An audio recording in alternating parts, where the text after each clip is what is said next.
We go inside large companies that are using the word transformation as a way to drive behavioral change.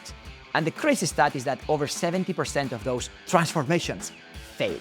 And I get it, because the number one reason why all of these transformations before AI, and probably now with AI will continue failing, is because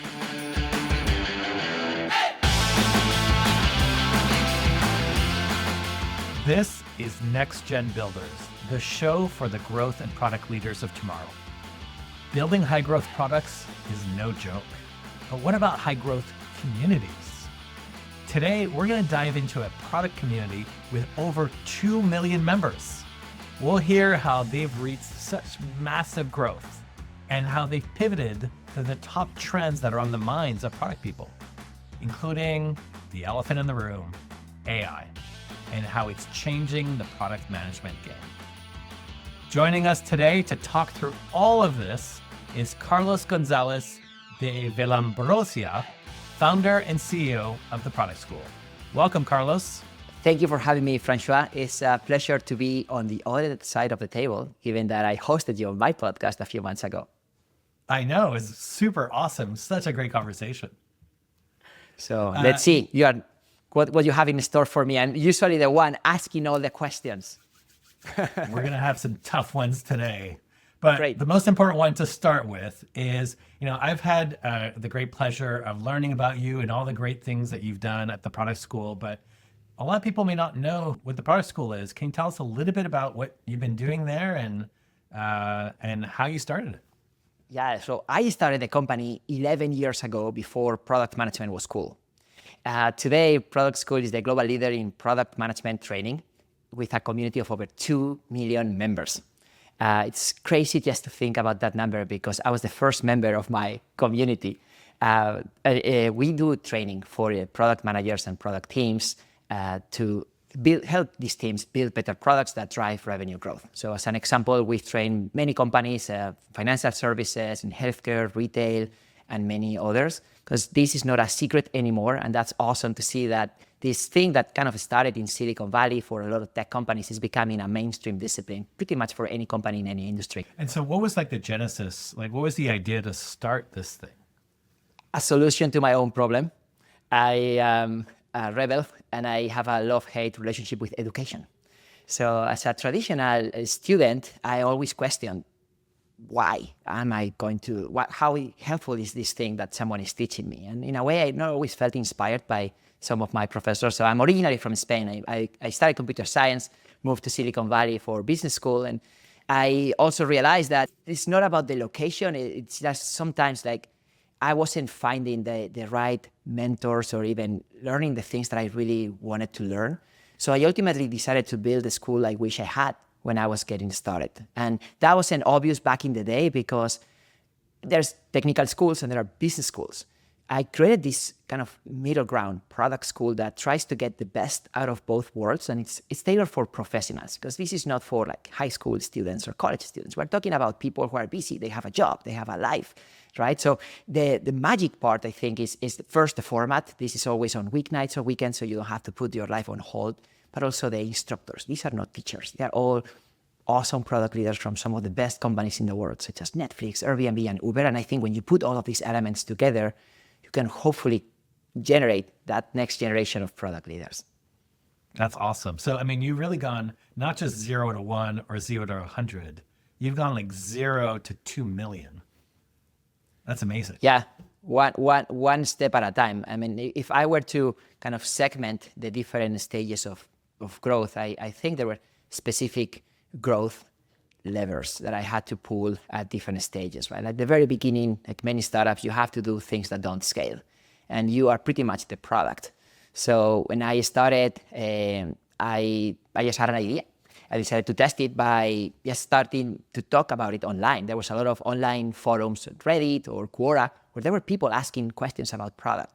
A lot of them were about how to break into product or what's the difference between project and product management. Do I need an MBA? Do I need to code? Things that now I hear you smile because obviously you are way beyond that phase. But at that point, I was like revolutionary, right? So I literally became the most viewed author in those discussion forums, mostly because there was nobody talking about it enough. But that was a good way for me to generate a little bit of traction, because ultimately I wasn't trying to go for 2 million. I was going for 10, right? I just wanted to know if there was enough people who care about the same problem that I had. And then I connected that with some in-person events in San Francisco. So I was also leveraging some free online tools like Eventbrite or Meetup, where I could host or publish an event, and I was the speaker. So it's like, okay, let's see if I put this out, how many people actually show up. And I was using co-working spaces that were letting me to use their space for free. So I was so scrappy, but it worked. Like there were consistently 50 to 100 people in San Francisco every week. And I was covering different aspects of product management, from like how to build a prototype without code to how to run an A/B test and everything in between. From there, it probably took me to the first 100 or so users. It was always free. So I started monetizing by offering training, paid programs, where I was also the instructor. I was literally a one-man show for the first 2 years. And Wow. that took me to maybe 1,000. I think at that point the system broke and I had to start delegating. That was probably the next level for me. It's like, okay, I love this thing and I have a lot of passion, but ultimately there are better product leaders out there, and I also need time back so I can reinvest in more growth. So I had to figure out, how to find this type of amazing product leaders and convince them to participate as instructors. So that was kind of another lever. Another thing for me, which I think about community, it was, okay, in order to grow faster, I also need to do a lot of things that are just free and good for the community. Not everybody can afford or is ready to pay for something. We started opening up the community to offer a lot of events, a lot of templates, a lot of things for free. And that created incredible momentum, because on the one hand, it allowed product leaders to contribute in ways that they weren't able to before. They were excited to co-create the set of best practices for the product industry because they didn't have that before. But it also helped so many people just get value up front. And ultimately, if we think about this long term, this helped us just get bigger while maintaining a really good quality bar that ultimately allowed us, for some of these community members, to decide to take some of our paid offerings. Fascinating. So when I think about, the way you described that journey, it sounds like you had a lot of product market fit pretty early in the journey. There was a reception for this. Did you know that right away? Or, are there things that you discovered later that you wish you could have applied much earlier? I had no idea and no data to back any of this up. It was pure intuition based on my own experience as a former engineer that didn't want to spend the rest of his life coding. I knew there was a small percentage of us out there. And that was pretty much it, right? And then I went to business school, and then I saw a bunch of people that wanted to do finance and consulting, and I was also kind of the outlier who wanted to work in tech. The thing is, there were more of us. And as the world evolved, there were more and more, not just technical folks, but other people that wanted to work in tech and didn't have a technical background or just didn't want to code. So that was pretty much the hypothesis at that time. And I was like, you know what? I'm going to bootstrap this thing. And I've started 2 companies before. I know what it is to go out there, borrow money. It's like, let me just try. Let me be the product. And this way I can move faster. I can test my hypothesis. And if it doesn't work, I can try something else. But I think I got also lucky in a way, because it actually worked very quickly. And I think there was another trend that I wasn't kind of seeing at the time, which is the coding bootcamps. There were a lot of new schools that were training engineers. But also their value proposition was, you do not need 4 years of engineering school. You can just learn how to code. And there's a lot of companies, especially in Silicon Valley, that are willing to hire you just because they don't have enough supply. So I created the first non-coding school in a way. That's amazing. So if you could go back in time, go back 11 years ago, meet the younger version of yourself and say, like, here's something that I learned along the way that you should do now to accelerate the amazing success that you had. I wish I had delegated a little earlier and I had taken care of my health a little more. This is something that I don't share, especially in public, but since you asked, I think this is important. It's not about tech, it's just life. I ended up in the hospital 2 years in just because of the amount of stress, work, and everything that I had, right? I was doing it all myself. I was bootstrapped, right? So every single penny counted. And given that this was more of a service than an actual product, I knew everybody's name. I was really feeling afraid of delegating too soon, or like, what if the new person is not going to do as good of a job as I think I can do. So that was probably my biggest takeaway. Now, I mean, I was also single, right? So I was probably more naive. I had more time. Now I'm married. I have 2 kids. So I am being forced to ruthlessly prioritize much better and take care of myself, not just for myself, but also for my kids. Yeah. Well, first, thank you for sharing that. I know, especially when you start something new, it's like you're birthing, it's a baby, right? It's the thing you put your whole soul, your whole life into it. But you are also part of the product and you have to take care of yourself. And I think one thing I've realized in scaling is there's a lot of people that are actually in your camp, and actually asking for help or figuring out how to scale or how to say no is super important, because you can't do it all. If you were to give advice to another company that's trying to build a community, obviously a different kind of community, but I'm a big fan of communities. It was one of the secret weapons that we had at Tableau. What would you tell them on like how to create meaningful communities? I love that because community is a term that now is being overused and sometimes misunderstood as, oh, let's just start giving something away with an expectation of getting something in return. And I think that kind of defeats the definition of a community. True, you as a business need to have a business model to keep the lights on and grow, but building a community to me is a strategy, it's not a tactic. And to me, that meant I'm going to build something for the long term. I have a mission, which is helping people build better products and democratize access to education in ways that some of the people that actually benefit from the community might never be able to pay economically. And I'm okay with that. And so it starts from that mindset without obviously forgetting about the business model. But that is kind of how I think of community as a strategy. You can still launch a community as a tactic, in which case maybe there is a different angle to that. And then how do you think about the value exchange, or how do you measure the success of the community? In your case, there might be revenue associated with it, but if you're a traditional enterprise or even a digital company, like what are the measures you would look to say success or not? You can't. And that's the tricky thing. That's the tricky thing. I wish I could give you a perfect ROI. And that's why, to me, it's part of my strategy, right? I have to believe that this is going to pay off in unexpected ways. Of course, I have indications that some of these things are actually working, but I don't have an answer. It's a lot of things that we do for the community that are good for them, and I just don't know how will that convert into ROI for me. Right. Yeah, it's hard. It's really hard. When I was at Tableau and we were building community, we debated a lot of things. Is it number of people in the community? Is it the amount of engagement? Is it the amount of things that they share, the assets that are produced? But I think at the end of the day, it's a little bit more about the connection, more so than the number of people with it. I don't know if you agree with that.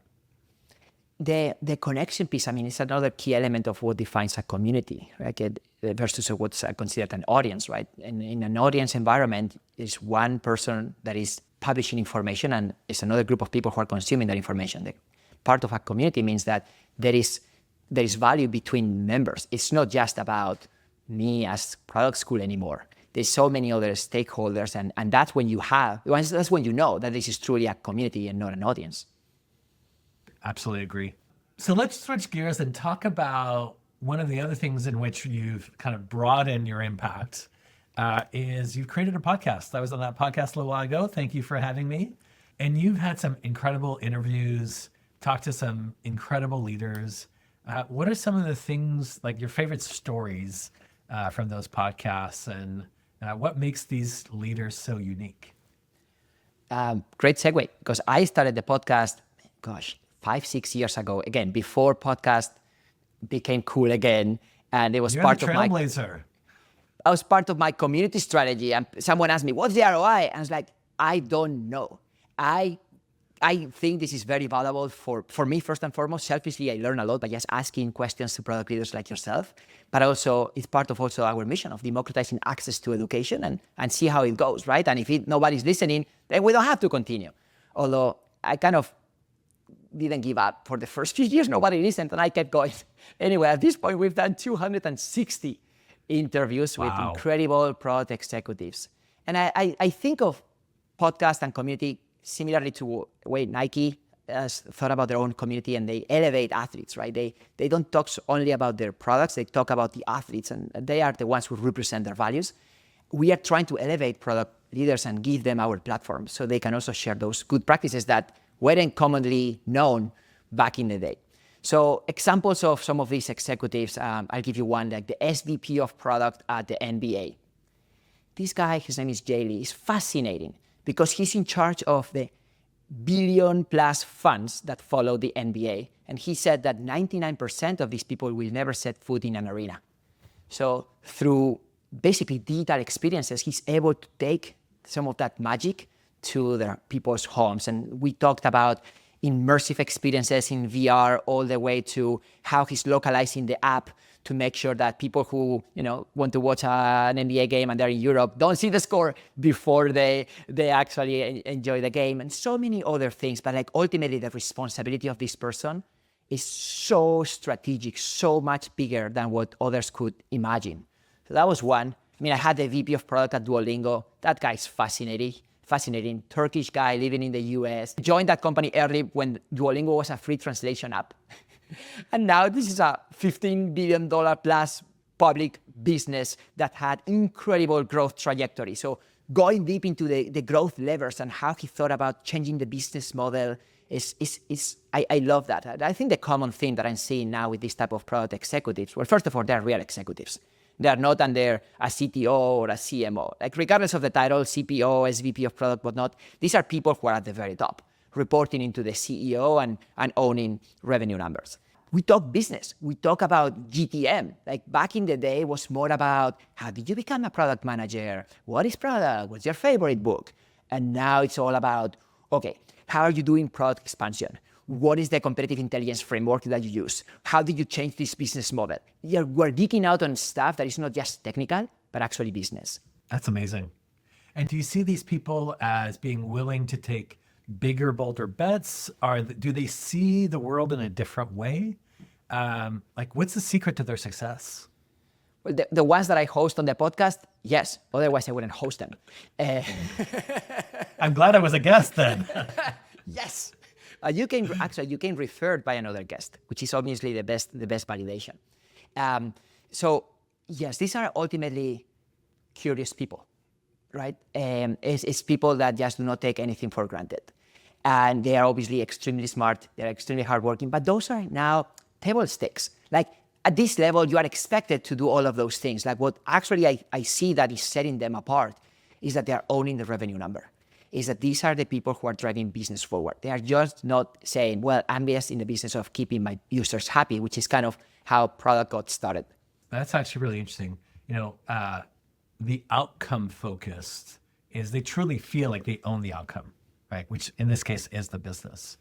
Is there a similar pattern across all these, whether they're the executive or the doer? You mentioned curiosity. What are some of the attributes that you've seen from these leaders? Executives are doers. And that is the number one thing that sets the tone. Absolutely. And so as I think about the kind of the composition of what makes a leader, sure, there are certain admin work that you hate, but you have to do. There's certain people leadership work that you hopefully love and you have to do, but there is no replacement for being in the details. And those are the ones that I love the most. I 100% agree. Sometimes executives think that they're beyond the details. No, you have to know the details. You may not be the one in like every piece of it, but you have to deeply understand it. Otherwise, you'll never be successful. Let's switch a little bit to kind of the broader themes of like the product industry. In 11 years, you mentioned how product shifted from what is a product manager to how do you drive business strategy. What are some of the ways in which you think the role of product has evolved in that period of time? Yeah, so the first thing that it's kind of driving everything else is the rise of the chief product officer. Today, there's over 50% of Fortune 100 companies that already have a chief product officer that is directly reporting into the CEO. And some companies might call it chief digital officer or other terms, but clearly this is a person that is in between technology and go-to-market. That is revolutionary because that kind of started with tech companies in Silicon Valley. And now this is happening across Any industry, you look at the Fortune 100, and we train clients that are in oil and gas, financial services, healthcare, retail consumer. They all, when I use the word product, they're not like, is this something physical? No. They've been doing digital products and digital experiences for a very long time. So that's huge for all of us. The second thing is what we were briefly mentioning before, is the shift from like just the building the thing that someone asked me to do because maybe it's a large client, maybe it's marketing, maybe it's sales, into now being into go-to-market. Like product is connecting technology with go-to-market. It's not just kind of at the playing defense waiting for go-to-market to tell them what to do. And I think part of it is now having accountability over ultimate business outcomes, including revenue growth. And I know that can sound like a dirty word for people who are not in sales, but I love that word. And I expect product leaders to embrace that, not in the detriment of punishing users, but like as a way to ultimately validate that what they're building is something that users love and are willing to pay for. Of course, when you talk about the trends, we have to say the trend du jour, AI. How have you seen AI really either change the game, add confusion, provide new superpowers? What do you think it's doing to the role of product and the impact on companies? Yeah, we have to talk about AI, otherwise this wouldn't be a good interview. Absolutely, I agree. So I mean, there's two. I would take this in two ways. I think one is the macro aspect that we are all aware of, which is the fact that AI is reducing a lot of jobs, including in product. And I actually believe that type of correction, it hasn't impacted business outcomes. In fact, we've seen how a lot of product teams are able to ship much more and do much more with way less.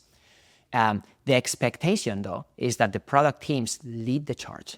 These are the early adopters that now are proving how this is possible and are inspiring other teams to do the same. Now, here is the trick, and that's the second piece. This is kind of what we do for a living. We go inside large companies that are using the word transformation as a way to drive behavioral change. And the crazy stat is that over 70% of those transformations fail. And I get it, because the number one reason why all of these transformations before AI, and probably now with AI will continue failing, is because they do not have, first, the right CEO involvement. It's very easy to say CEO support. Of course, what CEO wouldn't want to use AI to reduce cost and improve their bottom line? Duh. But like, what does that really mean in reality? Well, it means getting in the weeds. If we're saying that we expect our executives to also be doers, the CEO also has to get their hands dirty in this new paradigm. So involving the CEO is an absolute must in order to start this type of transformations. The second piece is the management buy-in. I've seen this enough. A lot of managers kind of believe that this is below their pay grade, and they just have to kick the can down the road to the ICs. The ICs are the ones that need the training or the new shiny tool. And that's just another recipe for failure. It's how do you get that type of buy-in from the next layer so they truly believe that this thing is here and what's in for them, so then they can come with the next layer and so on to everybody in between. So of course we can talk about the recipe, right? And like the training, the processes, the technology, and because it's true, you need all of that in order to make transformation, but ultimately it's the CEO push from the top and the management layer buying into that and helping evangelize that message down. It's fascinating. Can I break down a couple of the themes that are in there? So yeah. First is, in the pushback, it sounds a little bit like there's some fear in there. Will AI take my job away? How would you address that? Because I think sometimes with that fear, they're afraid to even explore it because they think their job's at risk. The two most common emotions in any company are fear and anger. So AI is triggering that even more. So I think just by acknowledging that and naming it is such a good way to start the conversation. Instead of saying, no, don't worry, your job is safe. Your job is not safe. Why should your job be safe? Right? Like if I am the CEO, like I obviously want peace in the world, but I also want to run a profitable business that is, my obligation is to my shareholders. So I'm looking into an opportunity to improve my outcomes. And I want you to be part of that, because ultimately any transformation, AI transformation, is about people. It's about people transformation. So I think phrasing it in a way that is realistic and treats people like adults and say, yes, your job is at stake. And here is what I wish you can do as part of this so you can be part of the winners and not the ones who are affected. It can be extremely motivating. Yeah, and I always like to use examples from the past. There was fear when desktop productivity tools came out, like Word and spreadsheet, all of that. And guess what? It enabled more people to communicate and enabled more creative thinking than less. And so I actually think these tools will augment the human and remove some of the drudgery, the boring stuff that people have to do every day. So it could be seen as a positive and like flipping that around.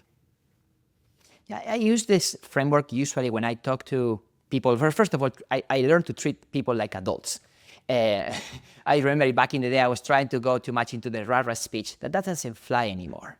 And the second piece is thinking about what's in for them, right? Like, yes, sure, there's a lot of benefits that we can rationalize for the business, but truly, what's in for you, and how can we make the most out of it? So if we phrase it as a win-win, it's part of what we're talking about, transformation, like getting that buy-in in a way that feels like an opportunity and not a punishment. Right. And that's a great way of saying it. When I hear the word transformation, I also hear the word change, and people are afraid of change. We've always done it this way. I think AI opens up more opportunities to do things differently. How do you break through and get people to want to change or see the world as it could be versus how it is? When I remember having some of these interactions with my team members saying, oh my God, yet another change. And at some point I was like, why am I kind of trying to play that game and justify and feel bad for making another change? It got to a point where I said, look, yes, it's another change. And the only thing I can promise is that we're going to keep changing things. And I felt so relieved because now I started treating them like adults and telling them what's truly in my mind. And now, of course, change can still be scary and change doesn't always mean good for you. But let's also talk about why I'm making this change, what's in for you. And sometimes, look, as the CEO, as an executive, you are a tiebreaker, right? Like you are not in the business of making everybody happy at all times. But like turning this around and saying, yes, it's another change. Yes, change is scary. Yes, I'm here to try to demystify it as much as possible. And yet, I can't fully remove the fear and anger that you may feel because in some cases, this might not be good for you. That ultimately help me make more productive conversations and decisions in the interest of the business, not always in the interest of one or two individuals that are more vocal than the others. Right, absolutely. And I always like to also push on the idea that product leaders in particular need to be curious. They need to think about problems and creative solutions. And so change is constant, but you need to have curiosity instead of saying no, saying, wow, what could it do? And really leaning into those possibilities. I think that's a sign of a good product leader from my standpoint. I have two observations on that. Well, first of all, most of the transformations that we are hired to do are because things are not going well. It's almost too late. This is just, we're dying and we need a big change. Usually the most successful transformations are the ones that are done proactively when things are not really, really bad, because someone is not afraid of change, even when things go well, because they want more.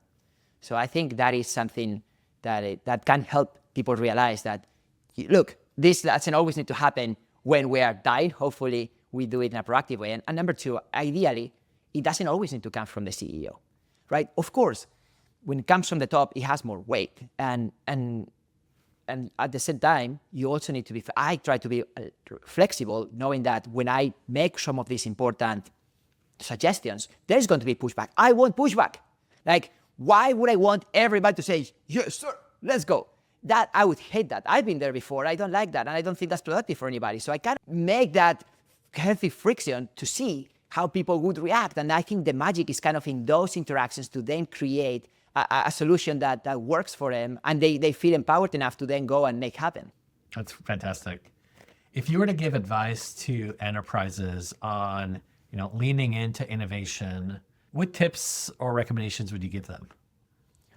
Oh my God. how much time do we have here, Francois?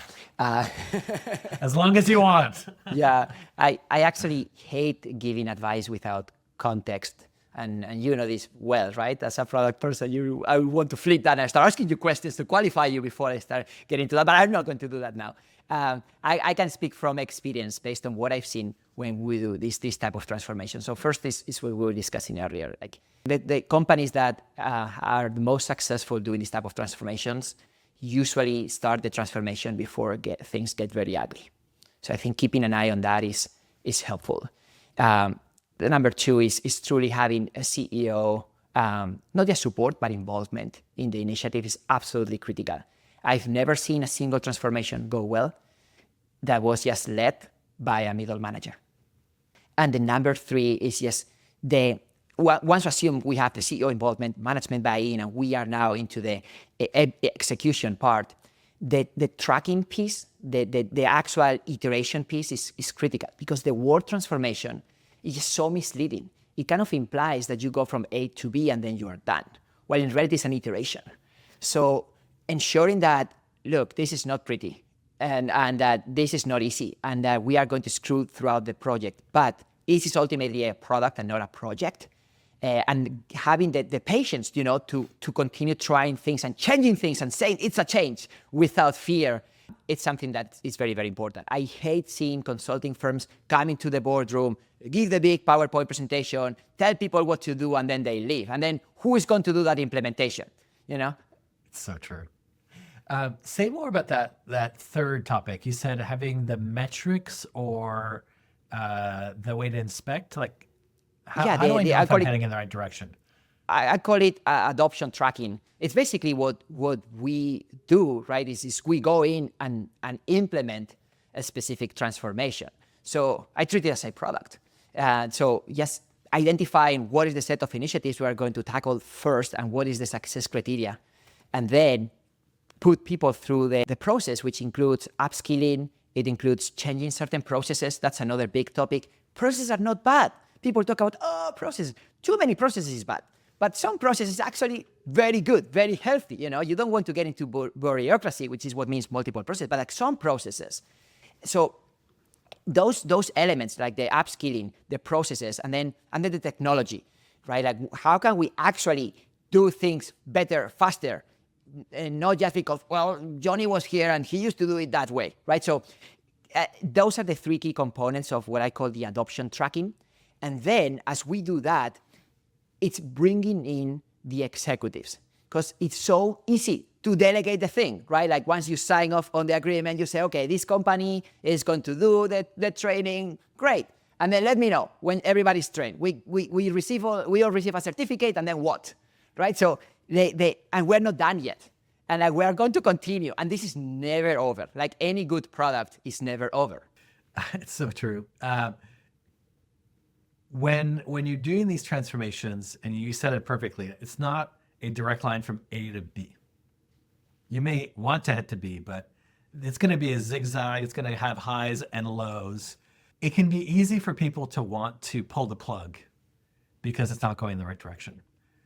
How do you build confidence along the way that you're heading in the right direction? And if most projects fail, should you fail sooner and give up, or how do you become flexible along the way? That's the strategy piece that I discuss with the executives, because if the executive is not in the room, they might think that everybody needs to be transformed, and it's not true. As part of any transformation, you realize that you have to kill certain things or do certain things differently. And that also includes people.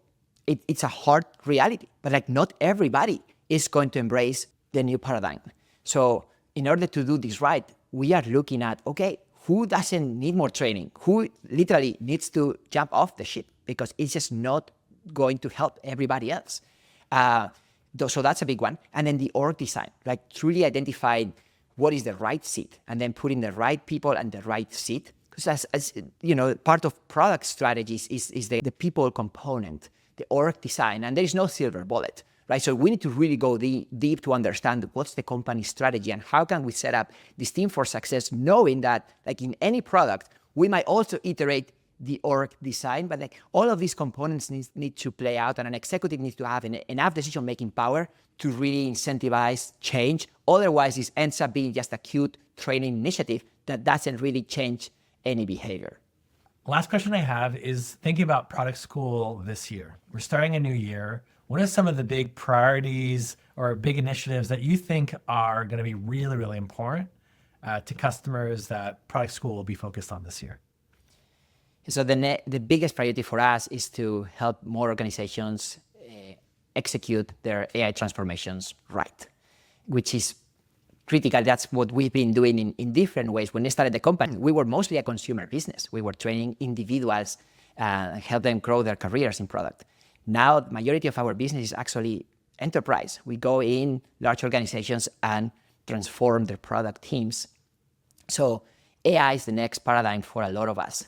And ensuring that we can change even our own templates and playbooks. There are some that I'm sure will work well because they are not that different, but there are many others that are different. So being at the cutting edge to truly be the right partner to many other organizations as they navigate their AI transformation. That's fantastic. And do you build this in partnership with certain customers to know that you're doing it right? Like, how do you know that, since we're all on the bleeding edge right now, there's a lot that we don't know that's ahead of us and it's changing so quickly. How do you manage with that change and know that we're still going in the right path? Absolutely, we do it with partners. Like, we build our community with partners. That's the only way to get that market validation and adoption that is required at this moment. So the key in many of these cases is really the customization part, right? So as much as I love to talk about product and scaling, ultimately what we do is more of a service. And I love that because we can't expect that an AI transformation done for a financial service institution is going to work in a healthcare business in another continent. But there are enough best practices and also learned experiences that can apply to help people, make some of these changes faster and mitigate some of those risks. I love that. Well, Carlos, it's always a pleasure to talk to you. I love your passion. I love your energy. I love your dedication to the community. And more importantly, I'm proud of what you've built. It's truly inspiring to see what you've created, and starting from one individual right here and building such an amazing community. You should be super proud of everything you've done and how you've contributed. Well, thank you, Francois. We are in this together, co-creating, and in fact, as a fun story, I've been partnering with Amplitude almost since the beginning. So it's been amazing to see how this whole industry has grown, and all of the people who were early on, believing in this, you've been working in product before it was cool as well, are now suddenly on the spotlight. And I think we have a responsibility to continue evolving this industry. So true. And I always think product has been cool because we're the cool kids now, right? Yep. All right. Well, Carlos, thank you so much for joining us. And thank you all for listening to Next Gen Builders. Look out for our next episode wherever you get your podcasts. And please don't forget to subscribe.